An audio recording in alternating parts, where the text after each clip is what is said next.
Mari jemaat yang dikasihi Tuhan, kita datang menghadap kepada Tuhan dengan segala kerendahan hati, kita menaikkan doa-doa kita. Allah Bapa kami yang bertahta dalam kerajaan surga, yang mengatasi segala bintang langit, bahkan mengatasi segala permasalahan yang kami hadapi, peperangan di dunia. Tuhan, kami percaya Engkau adalah Allah di atas segala sesuatu, pencipta langit dan bumi. Kepadamu kami hadir saat ini, datang menghadap di hadirat-Mu. Tuhan, Engkau mengerti siapa kami, Engkau mengerti betapa papanya kami. Betapa kami sangat membutuhkan Engkau dari setiap waktu, setiap detik. Dari ketika kami menghela nafas dan menghembuskan nafas di pagi hari sampai malam hari, kami adalah orang-orang yang sangat membutuhkan anugerah dan karunia-Mu. Itulah sebabnya ya Tuhan, kami memohon belas kasihan Tuhan kepada kami, anak-anak-Mu yang masih belum sempurna, yang masih bergumul dengan dosa, yang masih hidup di dalam ruang-ruang gelap kami. Tuhan, Kau tahu lebih daripada yang kami sadari. Dan kami mohon ampun untuk semuanya itu. Kau mengerti juga kebutuhan-kebutuhan kami. Mimpi-mimpi yang masih kami perjuangkan. Hasrat terpendam yang kami ingin wujudkan di dalam kerapuhan dan keberdosaan kami. Tolong kami bergumul bersama dengan Tuhan untuk memeriksa mana yang perlu diperjuangkan, mana yang tidak. Mana yang harus dibuang, mana yang harus kami kerjakan bagi Tuhan. Dan kami berdoa untuk rekan-rekan kami yang mungkin sedang dalam perjalanan, pulang kembali ke keluarga di tempat yang jauh. Kami berdoa untuk rekan-rekan yang sudah diutus untuk ditempatkan melayani di daerah-daerah tertentu. Mereka harus berhadapan dengan kultur yang berbeda, berjumpa dengan orang-orang yang baru. Berikan kepada mereka hati yang mengasihi Tuhan, mengasihi sesama. Dan hati yang terus-menerus dipersembahkan untuk kemuliaan Tuhan, bukan sekadar mengikut sebuah program. Kami berdoa untuk beberapa rekan kami yang sedang bergumul dengan masalah kesehatan, Tuhan sertai.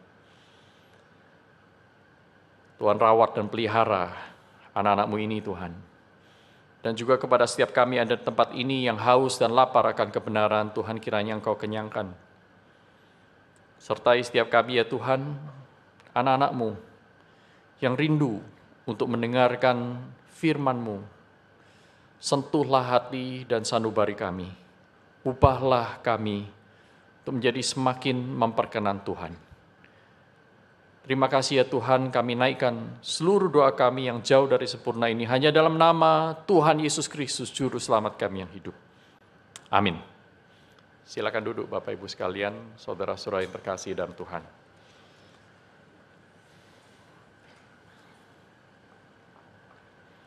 Tema kita hari ini adalah New Mindset. Traveling Light. Apa itu? Mungkin kita sering mendengar kata mindset.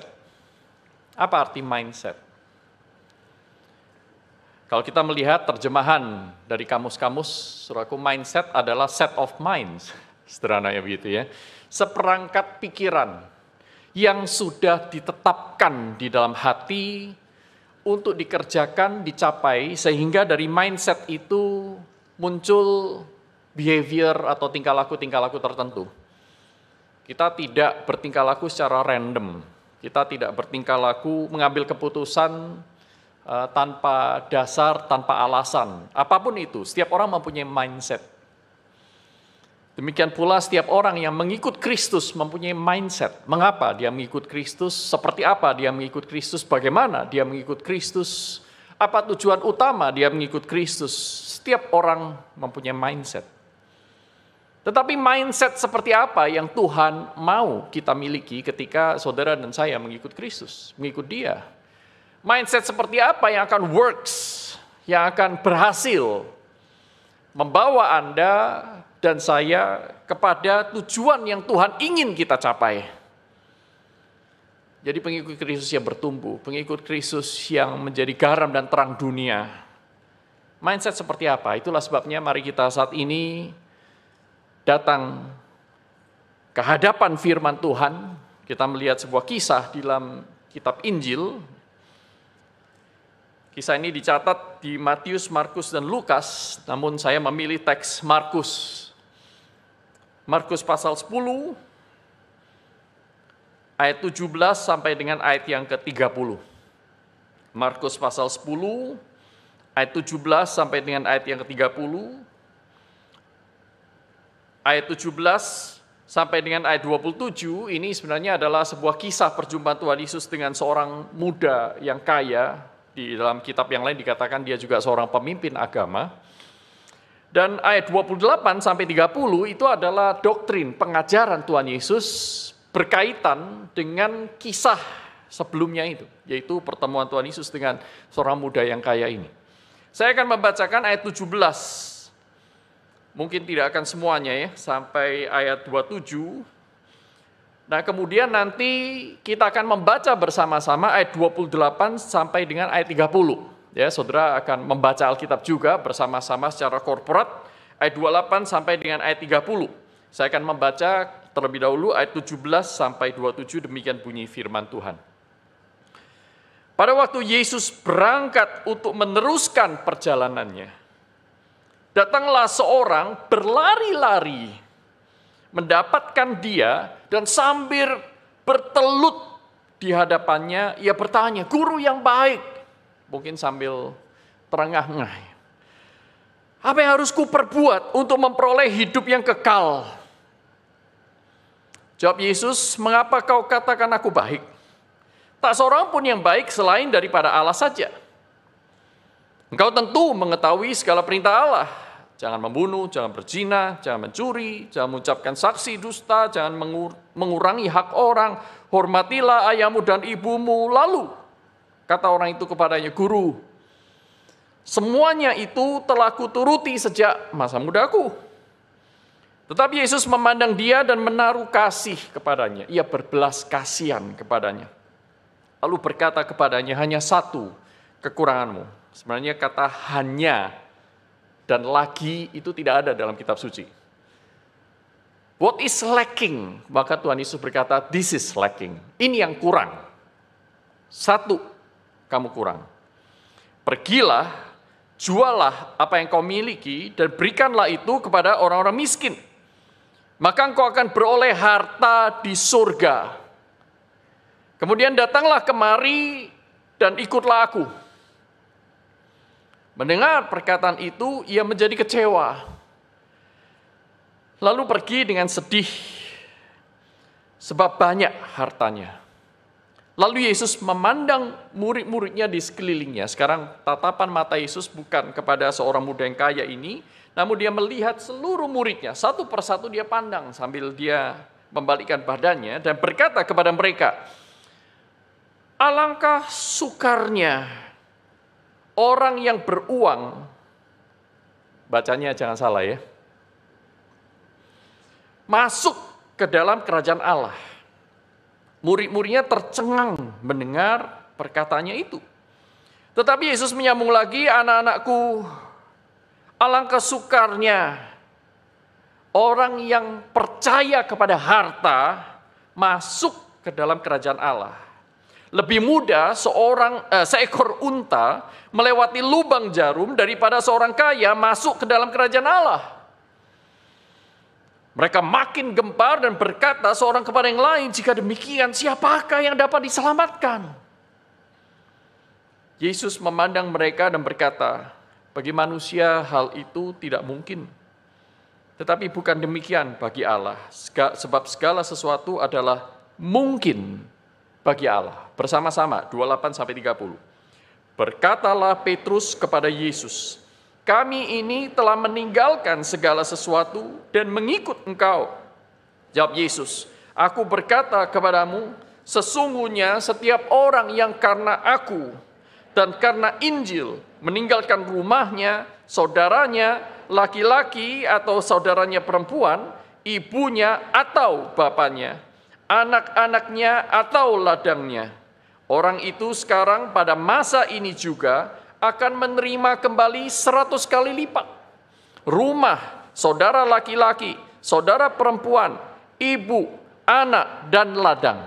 Sekalipun disertai berbagai penganiayaan, dan pada zaman yang akan datang, ia akan menerima hidup yang kekal. Sampai di sini pembacaan firman Tuhan. Berbahagialah mereka yang bukan hanya membaca, mendengar, atau bahkan hanya menghafal, tetapi mereka yang merenungkan siang dan malam dan melakukannya dalam hidup sehari-hari. Veni, vidi, vici, kata Julius Caesar, yang artinya adalah aku datang, aku melihat, dan aku menaklukkan. Ini adalah kalimat yang mengungkapkan sebuah mindset. Mark Schultz, seorang juara Olimpiade gulat pada tahun 1984, ditanya oleh seorang pelatihnya, kamu mau jadi apa? Dan dia berkata, saya mau menjadi yang terbaik di dunia. Dia juara gulat Olimpiade dari Amerika. Saya ingin menjadi yang terbaik di dunia. Ini adalah sebuah mindset. Tuhan Yesus berkata, aku datang bukan untuk dilayani, tetapi untuk melayani dan membagi hidupku, untuk menjadi korban tebusan bagi semua orang. Ini adalah sebuah mindset. Ketika Anda dan saya mengikut Tuhan, apa yang menjadi mindset Anda dan saya? Ada banyak macam saya lihat. Ada banyak macam mindset. Mindset pertama saya sebutkan sebagai mindset seorang pengikut Kristus ya. Adalah mindset kalau. Aku akan lebih sungguh-sungguh atau aku akan mengikut Kristus, aku akan melayani, aku akan melakukan ini dan itu kalau Tuhan sembuhkan aku dari penyakitku. Kita mendapati banyak orang seperti ini, waktu sakit ya. Kalau Tuhan sembuhkan aku dari penyakit ini, aku akan melayani Tuhan, aku akan sungguh-sungguh mengikut Tuhan, beribadah, memberikan perpuluhan. Seolah-olah mereka tidak bisa beribadah di atas ranjang pesakitan itu. Seolah-olah mereka tidak bisa melayani dalam keadaan sakit. Maka mereka berkata, aku akan melayani kalau Tuhan melakukan ini dan itu kepadaku. Ini mindset pertama. Mindset yang sifatnya conditional. Mindset yang mengikut Kristus itu sifatnya conditional. Tuhan harus memenuhi syarat supaya aku mau mengikut Kristus. Mindset yang kedua adalah mindset supaya. Ini adalah sebuah mindset yang sifatnya transaksional. Kalau yang tadi itu kondisional, yang ini transaksional. Supaya aku mengikut Kristus, supaya aku kaya. Aku mengikut Kristus, supaya aku mendapatkan apa yang aku inginkan. Aku mau melayani, aku mau melakukan ini dan itu, supaya Tuhan memberi yang aku mau. Satu kali, baru beberapa bulan saya pulang dari Amerika, menetap di Jakarta, saya terjebak di dalam kemacetan di malam hari, saudaraku. Kemacetan itu begitu parah sehingga untuk mencapai jarak 5 km itu membutuhkan kira-kira 1,5 jam. Dan perjalanan dari rumah sakit kalau tidak salah menuju pulang ke kampus, saya masih tinggal di kampus saat itu. Saya ngomel, maafkan saya ya, hamba Tuhan juga manusia. Saya ngomel, saudara. Karena apa? Waktu saya 7 tahun di Grand Rapids, jarang sekali ada yang namanya macet. Jakarta itu ya memang berbeda ya, khusus ya. Siapa suruh pulang Jakarta? Ada lagunya juga ya. Lalu saya pikir, waduh tapi daripada ngomel-ngomel gini apa yang saya bisa lakukan ya? Ngomel tidak membuat saya membelah kemacetan itu seperti Musa membelah Laut Merah, bukan? Daripada ngomel-ngomel terus saya nyalain radio saja. Nyalain radio, saya cari siaran Kristen. Saya putar. Nah, saya menemukan sebuah channel. Saudara bisa bedakan, ini khotbah Kristen atau bukan. Saudara tahu kan? Ya, bukan hanya pilihan kosakatanya, tetapi nadanya juga berbeda. Dan saya, waduh, ini dia nih. Ya, dari sambil macet, saya masih bisa menggunakan waktu dengan baik.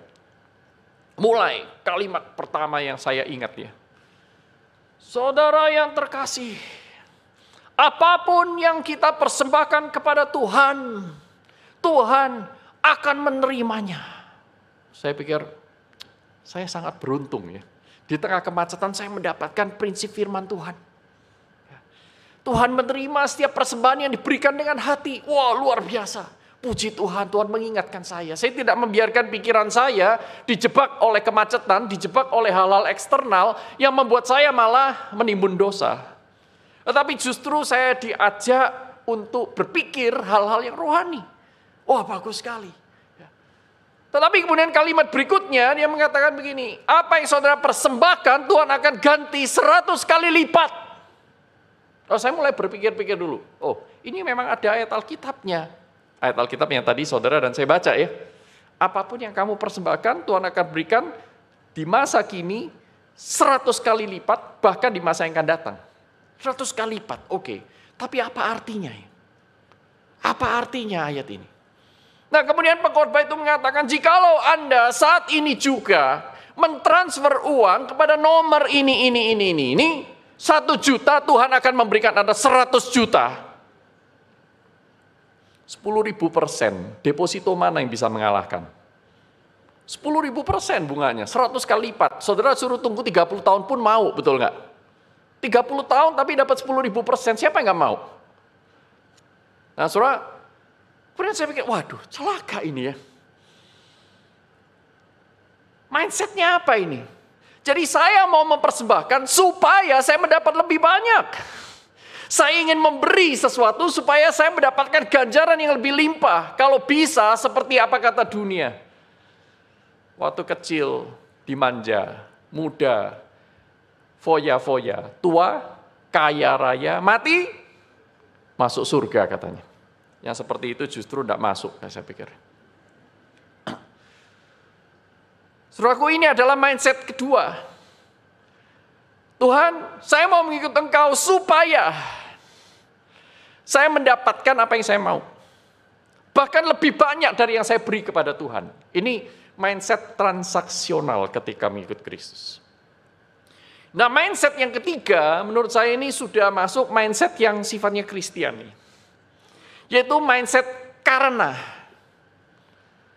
Yaitu mengikut Kristus sebagai respons.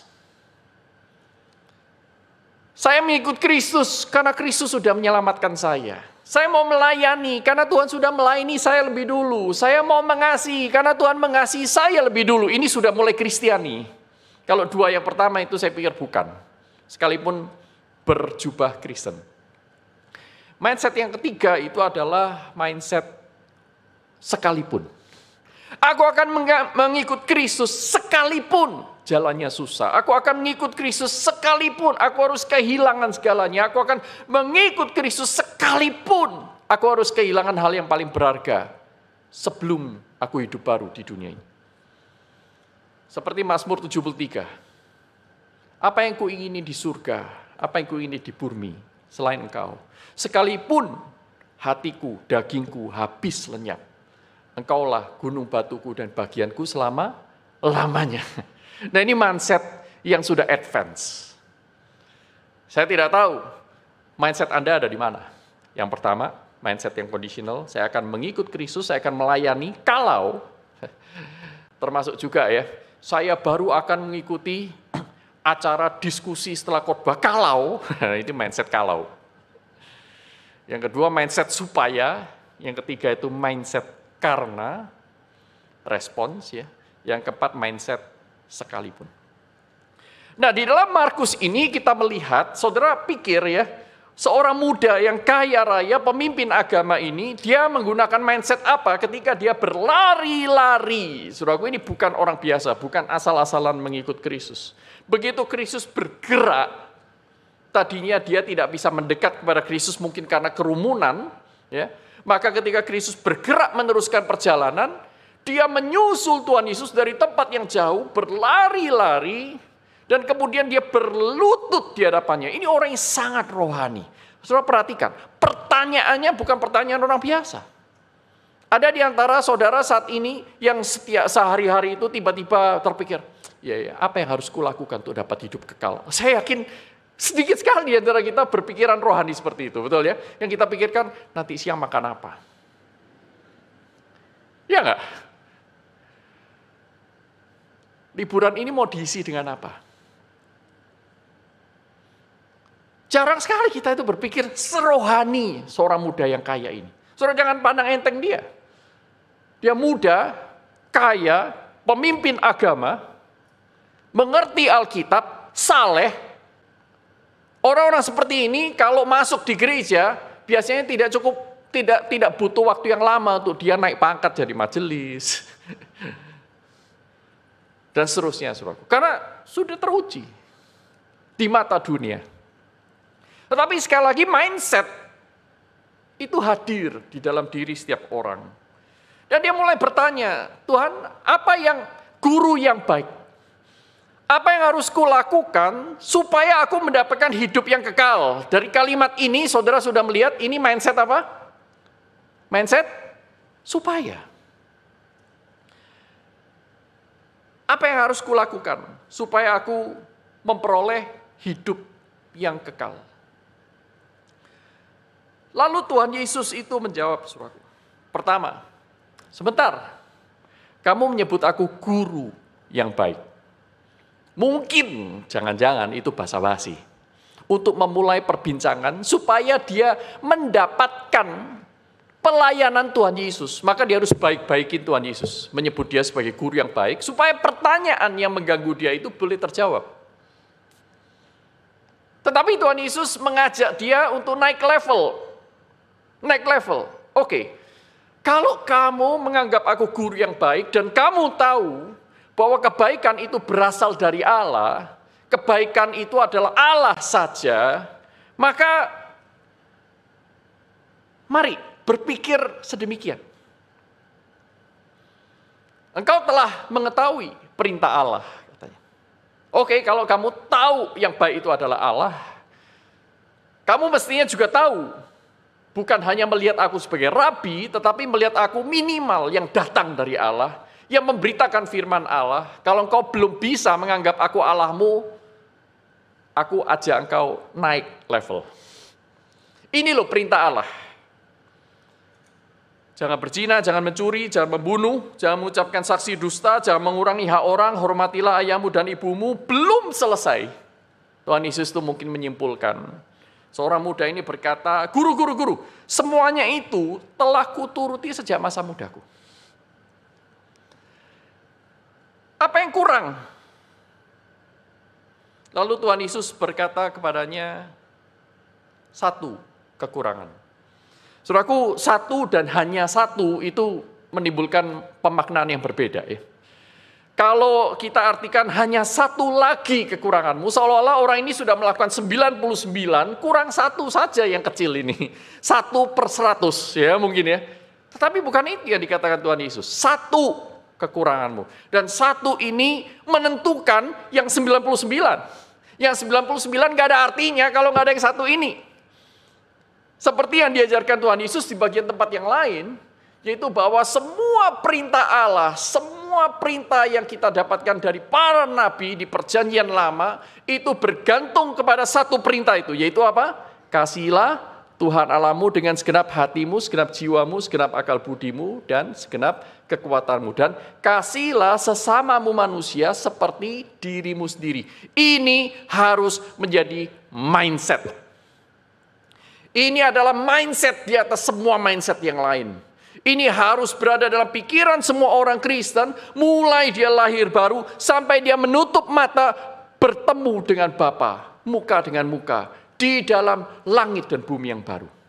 Mindset itulah yang Tuhan ingin ada. Mengapa? Karena itu adalah tujuan saudara dan saya diciptakan. Saudara dicipta dengan kasih, oleh kasih, untuk mengasihi Allah. Ini loh kekuranganmu. Tuhan Yesus ingin tunjukkan, oke, sekarang buktikan. Kalau engkau menganggap aku Allah, engkau menganggap aku guru yang baik, katakanlah engkau mengasihi Allah. Dan engkau tahu, seorang pemimpin agama pasti tahu inti dari kitab suci. Tuhan Yesus bertanya kepada orang Farisi, pun orang Farisi bisa menjawabnya.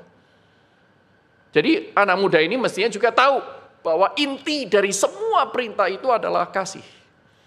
Sekarang, aku akan tunjukkan kekuranganmu. Pergilah, juallah apa yang kau miliki, berikanlah itu kepada orang-orang miskin. Maka engkau akan beroleh harta di surga. Kemudian datanglah kemari dan ikutlah aku. Engkau ingin dapat hidup yang kekal? Yohanes 17 ayat 3 berkata, dan hidup yang kekal itu adalah Kristus. 1 Yohanes 5 ayat 20-21 berkata, barang siapa memiliki Kristus, ia memiliki hidup. Barang siapa tidak memiliki Kristus, ia tidak memiliki hidup. Engkau ingin memiliki hidup yang kekal, engkau harus punya hubungan dengan aku. Dan tidak boleh ada pemisah di antara kita. Itulah sebabnya, aku tahu ada satu pemisah besar antara engkau dan aku, yaitu hartamu. Engkau tidak bisa mengasihi aku pada saat yang sama engkau mengasihi hartamu. Kita tidak bisa menyembah kepada dua Tuhan. Sehingga dengan kalimat simpel ini, Tuhan Yesus langsung menelanjangi dia, bahwa engkau hanya beragama, tetapi engkau tidak mengasihi Allah. Engkau hanya tampak baik di hadapan manusia, tetapi engkau tidak mengasihi sesamamu manusia. Engkau belum memiliki mindset itu. Kalau engkau mengasihi Allah, dan Allah menyatakan perintahnya melalui Kristus, dan engkau tidak melakukannya, berarti engkau tidak mengasihi Allah. As simple as that. Sesederhana itu. Engkau hanya menyebut aku rabi yang baik, tetapi engkau tidak percaya aku adalah datang dari Allah. Engkau tidak percaya aku sebagai Mesias, dan kau ingin hidup yang kekal, mimpi lu. Karena hidup yang kekal adalah Kristus. Saudaraku yang terkasih dalam Tuhan, mindset yang Tuhan ingin dia lihat di dalam diri setiap orang yang mengikut Kristus adalah mengikut Yesus karena kasih. Tidak ada yang lain. Karena kasih. Sehingga kasih itu akan bertumbuh besar demikian rupa, sampai akhirnya saudara sampai kepada mindset sekalipun. Tuhan, sekalipun dagingku, hatiku habis lenyap, aku akan terus mengikut engkau. Engkau adalah gunung batuku, bagianku sampai selama-lamanya. Seperti para murid. Para murid waktu awal-awal mungkin mereka mempunyai mindset yang keliru, saudaraku. Nathanael misalnya, aku tidak akan mengikut engkau kalau engkau itu guru-guru biasa. Maka Tuhan Yesus berkata, aku telah melihat engkau di bawah pohon. Dia tahu isi hatiku. Nah, berarti aku akan mengikut engkau kalau, akhirnya dia mulai masuk. Aku akan mengikut engkau supaya aku bisa duduk di sebelah kiri atau sebelah kananmu. Itu dimiliki oleh para murid di awal-awal. Namun mereka tidak berhenti di sana, mereka bertumbuh. Sampai akhirnya mereka berkenalan dengan Kristus yang disalibkan, Kristus yang bangkit. Baru mereka sadar, semua yang dikatakan Tuhan Yesus itu ya dan amin. Dan memiliki makna yang luar biasa, yaitu bahwa Allah begitu mengasihi mereka, supaya barang siapa percaya kepadanya tidak binasa, melainkan beroleh hidup yang kekal. Seperti Kristus telah dibangkitkan, semua orang yang mati di dalam dia akan dibangkitkan pula. Berarti kematian di dunia ini tidak berbuat apa-apa kepada ujung perjalanan kita. Kematian hanyalah sebuah pintu masuk dalam kehidupan yang baru. Nah, begitu para murid ngeh tentang hal itu, mereka mengalami perubahan paradigma secara luar biasa, saudaraku. Jungkir balik semuanya. Mereka tidak lagi takut mati. Mereka menjadi begitu berani memberitakan Injil dan tidak ada yang lebih penting daripada mengasihi Tuhan, melayani Tuhan, mengerjakan yang Tuhan kehendaki dan berbagian di dalam penderitaan Kristus. Itu yang Paulus katakan, segala sesuatu yang lain kuanggap sampah karena aku mengenal Kristus, sang hidup yang kekal itu. Itulah sebabnya yang ku kehendaki dalam hidup ini ialah mengenal Dia dan beroleh persekutuan di dalam penderitaannya. Dia melewati kapal karam, dirajam batu, apapun, sekalipun harus melewati aral yang melintang. Tuhan adalah Tuhanku. Saudara melihat patternnya di sini. Para murid mungkin awal sama seperti saudara dan saya. Kita memiliki mindset yang masih duniawi. Tetapi mereka tidak berhenti di sana, mereka bertumbuh. Saudaraku, mindset mengikut Yesus karena kasih, sekalipun harganya mahal, ini mempunyai manifestasi, mempunyai wujud nyata. Tidak bisa hanya secara abstrak dalam pikiran kita saja, tetapi kita tidak pernah lakukan dalam hidup sehari-hari. Karena ya yang seperti itu bukan mindset. Kalau namanya mindset itu akan mempengaruhi secara langsung, directly, our behavior, tingkah laku kita, cara kita mengambil keputusan, cara kita merencanakan segala sesuatu, itu akan terpengaruh oleh mindset kita. Kalau saudara saat ini mulai melakukan refleksi misalnya, kenapa ya saya kok berpikir seperti ini? Mengapa saya mengambil keputusan seperti ini? Mengapa saya menyusun prioritas seperti ini? Maka saudara akan menemukan mindset apa yang sedang bekerja dalam hidup Anda. Apakah Allah ada dalam mindset itu? Nah saudaraku, mindset mengikut Kristus yang Tuhan kehendaki ini akan muncul di dalam kerelaan kita meninggalkan apapun yang Tuhan kehendaki. Itulah sebabnya Tuhan Yesus menguji seorang muda yang kaya ini, apakah dia rela meninggalkan segala sesuatu demi hidup yang kekal? Ternyata tidak. Alkitab mengatakan ketika Tuhan Yesus menjawab ia menjadi kecewa lalu pergi dengan sedih sebab banyak hartanya. Ini adalah orang yang beragama tetapi tidak peduli kepada harta di surga, lebih peduli kepada harta di dunia. Saudara perhatikan, Tuhan Yesus berkata, "Datanglah kemari, ikutlah aku. Dan kamu akan beroleh harta di surga."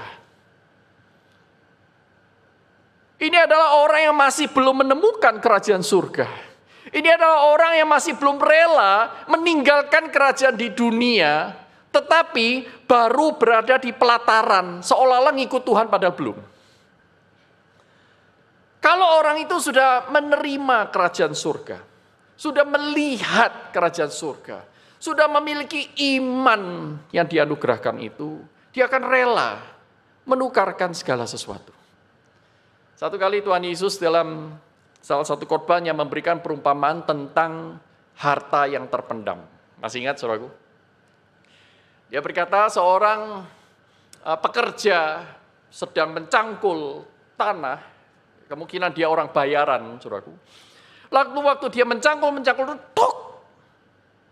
Wah, ada sesuatu yang keras dan ini bukan bunyi batu, seperti bunyi kayu atau logam. Maka dia gali. Wah, waktu dia gali, dia menemukan sebuah harta karun, harta terpendam di dalam peti itu. Mengapa, saudaraku? Pada saat itu sangat mungkin orang itu mengalami hal seperti itu. Kenapa?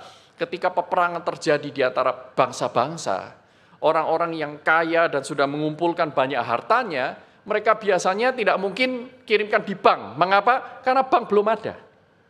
Ya. Jadi mereka mau bawa nanti dirampok di tengah jalan. Jadi mereka hanya sisihkan, mereka bawa sebagian kecil, sisanya mereka sembunyikan. Maka saya berpikir mungkin pada zaman itulah muncullah teknologi password yang pertama. Orang menyimpan, menyembunyikan itu, ya. Mereka pikir ya oke, saya akan sembunyikan, saya harus ingat passwordnya. Saya akan berdiri di beranda belakang, menghadap ke matahari, dan kemudian saya akan maju 7 langkah ke depan, 3 langkah ke kiri, 4 langkah ke belakang, 8 langkah ke kanan. Lalu dia menggali di sana dan taruh seluruh hartanya di sana dengan harapan setelah perang selesai, nanti balik lagi dari pengungsian, mereka bisa menemukan hartanya dengan mudah. Harapannya itu. Nah, singkat cerita, banyak sekali orang itu akhirnya tidak sempat pulang, sudah mati sebelum pulang, sehingga harta-harta itu tetap terpendam di tanah-tanah yang ada. Nah, ini seorang pekerja yang murahan, ya, bukan upahan maksud saya, buruh. Ya. Dia menggali-gali, tok, dia ketemu. Dia lihat, waduh, banyak sekali nih. Ya. Kalau saya bawa sekarang, orang akan merampok saya. Dan majikan saya akan mengklaim bahwa ini milik dia karena ini ditemukan di tanah dia. Sekalipun itu dia tahu ini pasti bukan punya pemiliknya. Pemilik tanah itu yang ada saat itu. Nah, maka dia berpikir, aku harus mendapatkan sebidang tanah ini. Apa yang dia lakukan? Dia pulang ke rumah. Dia jual segala sesuatu kecuali istrinya. Kecuali anaknya. Ya. Dia jual segala sesuatu, apapun itu menjadi tidak berharga. Karena apa? Kalau dia mendapatkan harta karun ini, dia bisa membeli 100 kali lipat dari yang dia jual awal-awalnya. Saudara tangkap maksud saya? Dia buang semuanya, dia jual semuanya, dan dia berkata kepada bosnya, bos, saya itu juga punya mimpi loh, kepengen jadi seperti bos ini. Punya sebidang tanah, mungkin tidak terlalu besar. Tetapi paling tidak ada sesuatu hak milik yang saya akan turunkan kepada anak dan cucu saya nanti. Boleh enggak kalau bos enggak keberatan, saya minta sebidang tanah ini saja. 10 meter persegi aja bos, saya punya uang segini, boleh enggak? Nah begitu boleh dia dapat itu. Saudara tangkap ya, orang yang melihat, menemukan kerajaan surga, kata Tuhan Yesus, itu seperti orang yang menemukan harta terpendam. Dan pemuda yang kaya ini, dia belum. Saudara belum enggak? Sudah enggak? Saudara dan saya sudah menemukannya enggak? Kalau kita betul-betul mengasihi Allah lebih daripada segala sesuatu, kalau betul-betul Allah adalah Allah yang saudara percaya itu seperti yang ada di Alkitab, Allah yang memiliki langit dan bumi, Allah yang menciptakan segala sesuatu, Allah yang akan datang menghakimi, Allah yang akan mengganjar setiap orang menurut perbuatannya, Allah yang akan menyelamatkan umatnya, Allah yang akan menghapus air mata kita, Allah yang akan memberikan 100 kali lipat apa yang kau buang di bumi ini demi aku dan demi Injil. Kalau saudara sudah menemukan, hidup saudara niscaya berubah. Kalau saudara sudah bertumbuh ke sana, tidak mungkin saudara hidup seperti orang dunia. Sekalipun beragama, sekalipun saleh seperti pemuda yang kaya raya ini. Saudaraku, perhatikan kata Tuhan Yesus. Tuhan Yesus merespons perkataan Petrus, kami ini telah meninggalkan segala sesuatu dan mengikut Engkau. Saudaraku, yang dimaksud oleh Petrus di sini adalah, saudara masih ingat khotbah saya di bulan Januari yang lalu, Petrus meninggalkan jalannya, meninggalkan orang tuanya, mengikuti Yesus. Ya. Kami telah meninggalkan segala sesuatu. Agustinus memberikan pendapat tentang hal ini, dia berkata bahwa Petrus itu bukan hanya meninggalkan apa yang dia miliki, tetapi dia juga meninggalkan apa yang dia ingini untuk miliki. Mimpi-mimpi dia untuk menjadi mungkin ya pemenang juara nelayan teladan di Galilea untuk 3 tahun berturut-turut. Dia harus tinggalkan semuanya itu. Karena apa? Itu sekarang sudah tidak berharga lagi selain mengikut Kristus. Dia harus meninggalkan pikiran bahwa dia akan beranak cucu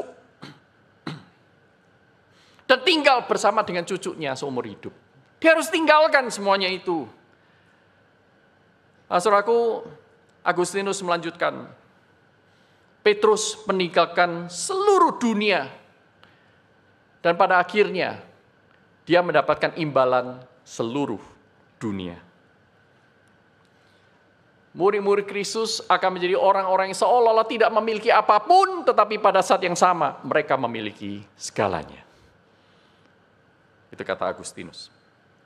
Nah, saudaraku, perhatikan di sini. Kami telah meninggalkan segala sesuatu dan mengikut Engkau. Tuhan Yesus tahu apa yang dialami oleh Petrus, karena Tuhan Yesus yang minta Petrus untuk meninggalkan. Dan Tuhan Yesus berkata begini, aku berkata kepadamu, sesungguhnya setiap orang yang, ini penting sekali, karena aku dan karena Injil, bukan karena perfeksionisme, bukan karena tuntutan gereja, bukan karena tuntutan etika setempat, etika lokal, bukan karena pikiran manusia, tetapi karena aku dan karena Injil, meninggalkan rumahnya, saudaranya laki-laki dan saudaranya perempuan, ibunya atau bapaknya. Kemudian beberapa teks selain Vulgata menambahkan istrinya dan anak-anaknya atau ladangnya. Saudara, saya pikir saudaranya laki-laki dan saudaranya perempuan ini adalah kebutuhan manusia akan pertolongan. Siapa yang menolong kalau bukan saudara sendiri? Ayahnya atau ibunya, bapak atau ibunya, ini adalah kebutuhan akan identitas. Ini keluarga siapa? Kamu dibesarkan oleh siapa? Wah, bangga ya menjadi anak presiden misalnya, seperti itu. Ini kebutuhan akan identitas. Dan kemudian anak-anaknya atau istrinya, ini kebutuhan akan compassion, kebutuhan akan kasih, affection. Berada dikelilingi oleh orang-orang yang dikasihi dan mengasihi. Dan bahkan itu jaminan masa depan. Nah, kemudian ladangnya ini menyimbolkan, merepresentasikan kebutuhan untuk provision sehari-hari, kebutuhan hidup sehari-hari. Jadi Tuhan Yesus ingin mengatakan bahwa jikalau karena Injil dan karena aku, kamu meninggalkan rumahmu, security, ya, saudaramu laki-laki, saudaramu perempuan, itu adalah pertolongan dan lain-lainnya, ya. Ibumu, bapakmu, anakmu, istrimu, dan ladangmu, orang itu sekarang pada masa ini juga akan menerima kembali 100 kali lipat. Saudara perhatikan, ada hal yang menarik di sini. Dalam bahasa Indonesia tidak terlihat jelas karena muncul satu kata saja, satu kali. Padahal ini dalam bahasa asli berulang-ulang, yaitu kata atau. Kata atau. Jadi terjemahan mestinya seperti ini. Karena aku dan karena Injil meninggalkan rumahnya atau saudaranya laki-laki atau saudaranya perempuan atau ibunya atau bapaknya atau anak-anaknya atau istrinya atau ladangnya. Tetapi kontraskan dengan ayat 30, maka orang itu juga akan menerima kembali 100 kali lipat rumah dan. Itu pakai kata dan bukan atau. Dan saudara laki-laki dan saudara perempuan dan ibu dan anak dan ladang. Menarik sekali ya, dalam semua teks manuskrip Alkitab itu sama-sama tidak mencantumkan istri di belakang. Ya. Sehingga saudara dan saya tidak bisa berpikir matematis. Untuk ayat ini, 100 kali lipat. Tuhan Yesus tidak memaksudkannya secara matematis. Kalau matematis, saya tidak yakin saudara mau. Loh Pak, rumah loh Pak. Saya berikan 1 apartemen, Tuhan berikan saya 100 apartemen. Siapa yang tidak mau? Semua mau. Loh iya, tapi kalau baca Alkitab ya jangan cuma sepenggal-sepenggal tuh. Rumah mungkin saudara mau, ladang saudara nggak keberatan. 1 hektar saya dapat 100 hektar. Gimana enggak? Tapi coba pikirkan. Kalau engkau menyerahkan anakmu, Tuhan saya punya 5 anak. 1 ini yang paling bontot kayaknya nggak bisa apa-apa. Saya serahkan pada Tuhan deh. Saya serahkan kepada Tuhan deh. Kemudian Tuhan bilang, baik sekali perbuatanmu. Aku akan memberikan kamu 100 anak berikutnya. Saudara mau? Serius mau? Tuhan, aku serahkan papa mamaku untuk melayani di kaum lanjut usia.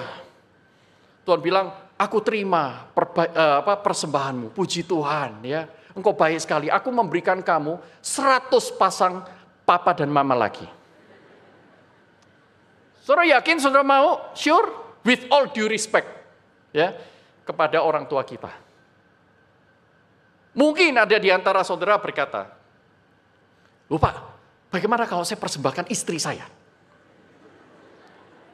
Bagaimana Pak? Istri saya Pak, yang sudah tua, keriput, bodinya tidak sama dengan 20 tahun lalu. Kan saya dapat 100 istri yang baru. Luar biasa, udah habis-habis tuh. Tetapi jangan salah, saudaraku. Saudara tidak bisa mengatakan hal yang sama kepada para wanita di UPH atau di Christ Chapel ini. Karena mereka sudah mendengar khotbah yang sama lebih dulu. Sebelum Anda mempersembahkannya, Anda dipersembahkan dulu oleh dia. Tetapi sekalipun begitu, Tuhan Yesus tidak menjanjikan istri di sini. Juga tidak menjanjikan suami. Nah, mungkin karena di dalam hidup yang kekal nanti dia tidak ada kawin mengawinkan. Tapi bagaimana dengan anak-anak ya? Saya nggak tahu. Saya tidak yakin saudara akan menerjemahkan seharafiah itu. Karena akan aneh sekali kalau ayat ini diartikan secara harafiah. Tetapi saya mengalami, saudaraku, apa yang Tuhan Yesus janjikan. Ketika saya menjadi anak Tuhan, saya masuk dalam keluarga Allah yang lebih besar. Di gereja itu, saya menemukan ratusan saudara laki-laki dan saudara perempuan. Satu kali ketika saya harus ngelembur di gereja, waktu saya masih perguruan tinggi ya, seperti saudara begitu, saya dapat tugas menyelesaikan buletin. Waduh, saya sudah atur-atur waktu saya tidak cukup, saya harus pergi ke gereja untuk menyelesaikannya.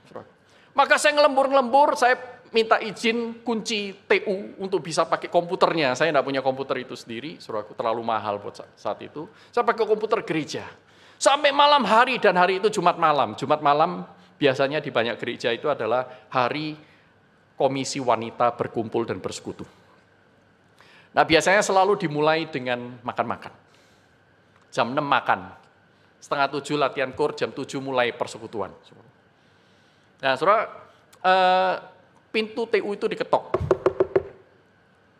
Karena mereka melihat di bagian dalam itu ada lampu menyala. Mereka ingin tahu ada siapa. Lalu saya noleh di sini. Sini, cepat keluar. Seorang tante, seorang ibu ya. Keluar, sini. Dengan wajah yang sangat exciting. Saya pikir ada apa ya? Ada apa? Ada yang bisa saya bantu? Ada makanan. Kamu belum makan toh? Ayo makan. Mau ambil sendiri atau tante ambilin? Nah, luar biasa, saudaraku. Sampai hari ini saya itu tidak kekurangan ayah ibu di dalam Tuhan. Orang tua biologis kita mungkin satu pasang. Dalam kasus-kasus tertentu mungkin ada lebih. Tetapi saudaraku, di dalam Tuhan kita mendapat jauh lebih limpah. Saya pergi keluar kota, saya diterima. Saya tidak perlu punya rumah. Saya tidak pernah ngemper, saudara. Saya tidak perlu punya rumah itu. Tetapi itu rumah yang Tuhan percayakan kepada banyak sekali anak Tuhan yang lain. Anggap saja rumah sendiri loh, satu lagi rumah saya, saudara.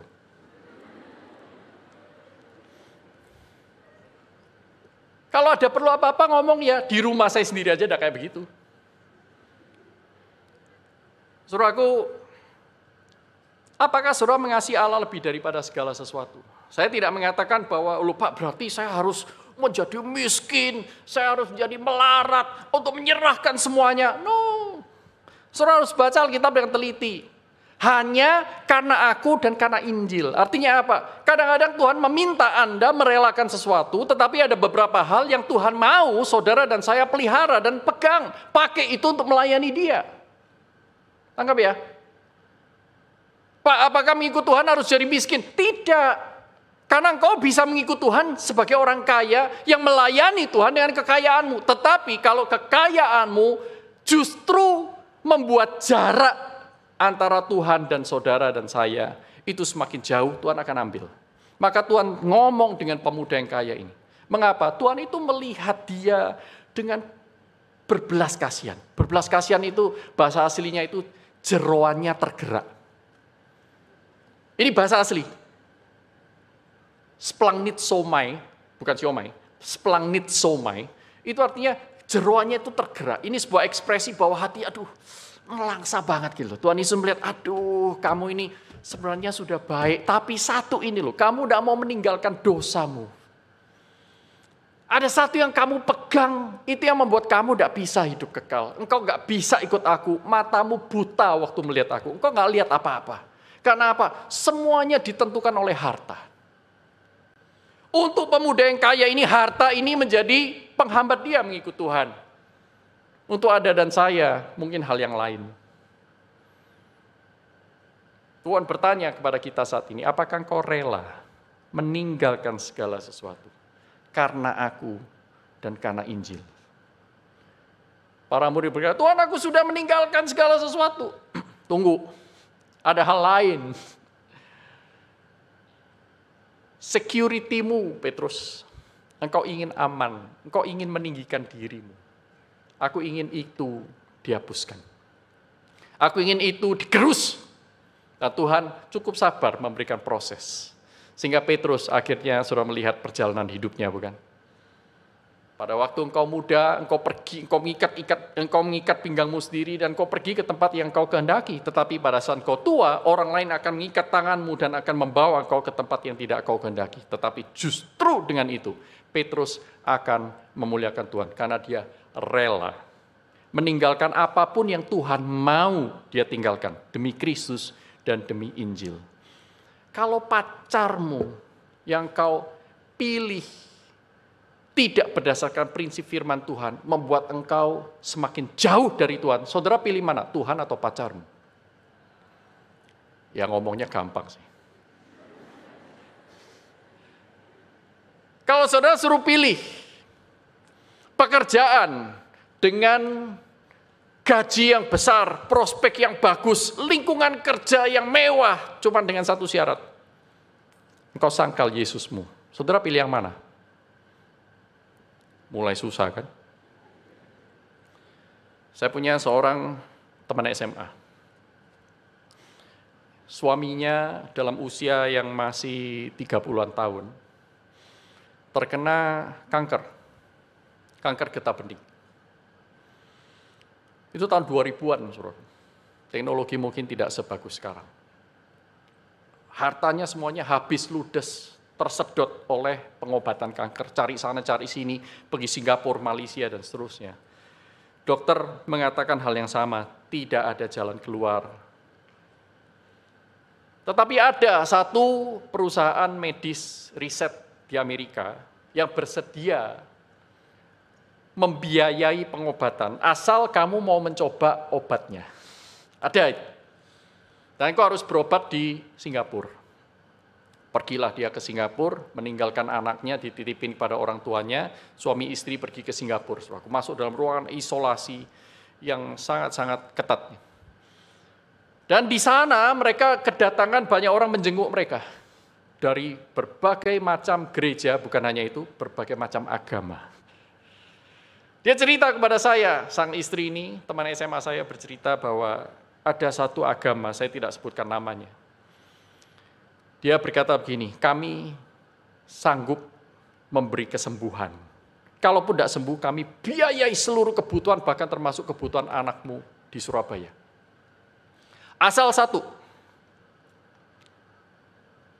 engkau sangkal Yesus, tinggalkan Yesus, ikut aku. Pasangan ini bergumul, tetapi mereka dikuatkan oleh anak-anak Tuhan yang lain. Tuhan tidak pernah meninggalkan sekalipun sulit. Dia adalah gembala yang memimpin kau dalam lembah kekelaman. Jangan khawatir, jangan takut. Kematian ini hanya pintu menuju ke kehidupan yang lebih baru. Tidak ada derai air mata, tidak ada kesakitan di sana. Tapi pintu itu adalah Kristus. Akhirnya mereka setia, saudaraku, sampai hembusan nafas suaminya yang terakhir. Dan sang istri ini berkata kepada saya, kami sudah bertekad, kami tidak akan melayani Allah yang lain, sekalipun kematian adalah harganya. Saudaraku yang terkasih dalam Tuhan, buat apa Tuhan itu menyediakan tempat di dalam kekekalan untuk orang-orang yang tidak mengasihi Dia? Coba pikirkan, buat apa? untuk orang-orang yang mengabaikan, untuk orang-orang yang memanipulasi Tuhan, untuk orang-orang yang ya Tuhan boleh ada, boleh tidak ada dalam hidup aku, di dalam kekekalan. What for? Saudaraku, dan upah yang Tuhan berikan kepada kita itu 100 kali lipat. Sekali lagi bukan secara matematis. Karena apa? Para murid tidak menerimanya secara matematis. Para murid justru hidup di dalam kepapaan, mati, disiksa, dianiaya sebagai martir. Mereka tidak mendapatkan apa yang secara matematis diartikan oleh sebagian orang. Tetapi mereka mendapatkan yang lebih dari yang manusia bisa bayangkan. Apa yang tidak pernah dilihat oleh mata, apa yang tidak pernah terdengar oleh telinga, itu yang Roh Kudus berikan kepada setiap orang yang percaya. Para murid mendapatkannya. Ibrani pasal 11 merekamnya. Bagaimana orang-orang beriman itu tidak layak hidup di dunia ini. Mereka hanya layak hidup di pangkuan Bapa di surga. 100 kali lipat. Tuhan berkata pada Abraham, Ishak dan Yakub, kamu akan menjadi umatku dan aku akan menjadi Allahmu. Ketika Allah menjadi Allah kita, saudara tidak butuh yang lain. Amin. Bukan berarti saudara tidak butuh makan, saudara tidak butuh pasangan hidup, saudara tidak butuh pekerjaan, bukan. Tetapi ketika saudara menjadikan Allah itu Allahmu, dan itu menjadi mindset Anda, aku ingin mengikut dia, mengasihi dia, sekalipun, maka Tuhan akan menjadi Allah. Dia akan menjadi Tuhan. Dia akan memelihara engkau. Saudara akan mengalami apa yang orang dunia tidak pernah bisa bayangkan. Tuhan akan membuka tingkap-tingkap langit di surga untuk mencurahkan berkat-berkat yang manusia tidak bisa pikirkan. Sekalipun berbagai penganiayaan itu akan menyertai, kata Markus. Pertanyaan saya kepada saudara yang terakhir adalah, apakah saudara sudah menemukan kerajaan surga itu? Kalau belum, saudara berada di mindset yang mana? Maukah Anda bergerak maju? Seperti para murid bertumbuh di dalam mindsetnya. It's okay. Saudara sekarang berada di dalam mindset yang mana? Mindset conditional, mindset kalau, atau mindset supaya. Tetapi bergeraklah terus maju di dalam Tuhan. Sehingga saudara itu maju menjadi mengikut Kristus karena dan bahkan mengikut Kristus sekalipun. Satu kali saya menyerahkan hidup kepada Tuhan. Saya meninggalkan keluarga saya di Surabaya. Tapi masih bisa telepon-teleponan, masih bisa video call. Saya meninggalkan profesi saya yang lama sebagai sarjana teknik, insinyur teknik sipil. Saya meninggalkan posisi saya yang cukup menjanjikan. Bahkan saya meninggalkan, dalam tanda kutip, mantan pacar saya yang lama. Karena memang kami tidak kompatibel di dalam panggilan hidup. Saya meninggalkan apa yang Tuhan ingin saya tinggalkan demi Tuhan. Tetapi saya masih bawa baju saya masih bawa kepintaran saya masih bawa hal-hal tubuh saya dan seterusnya. Yang Tuhan tidak mau saya tinggalkan, yang Tuhan masih bisa pakai, saya akan pakai.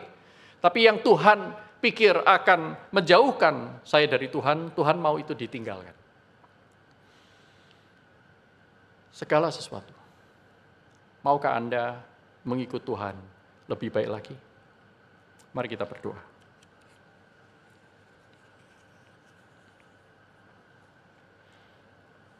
Tuhan, ini kami dengan segala keringkihan, kerapuhan, dan kelemahan. Terima kasih jikalau firman Tuhan kembali mengingatkan kami akan apa yang Tuhan Yesus inginkan dari diri kami. Tidak lain, tidak lebih, tidak kurang daripada kasih kami kepada Tuhan yang bertumbuh semakin hari, semakin total. Tolong kami untuk menemukan kerajaan surga itu. Tolong kami untuk mengikut Tuhan dengan lebih setia lagi. Memiliki mindset yang baru. Kami mau mengikut Tuhan dengan ringan, traveling light. Tidak membawa semua beban-beban duniawi yang akan menjauhkan kami dari Engkau. bersama dengan kami. Tolong kami Tuhan, kami tahu ini tidak mudah, tidak gampang. Kami harus kadang-kadang melepaskan sesuatu dengan air mata karena sudah sedemikian lama kami hidup menikmati dosa-dosa tersebut. Ampuni kami Tuhan. Namun Engkau melihat isi hati masing-masing orang di tempat ini yang ingin mengikut Tuhan dengan lebih baik lagi. Kiranya anugerah kasih karunia Tuhan melimpah atas kami. Sadarkan kami untuk melihat kerajaan surga yang berharga itu. Dan melihat bahwa harta di surga jauh lebih penting daripada harta di dunia. Di dalam nama Tuhan Yesus Kristus, Juru Selamat kami yang hidup, kami naikkan doa kami. Amin.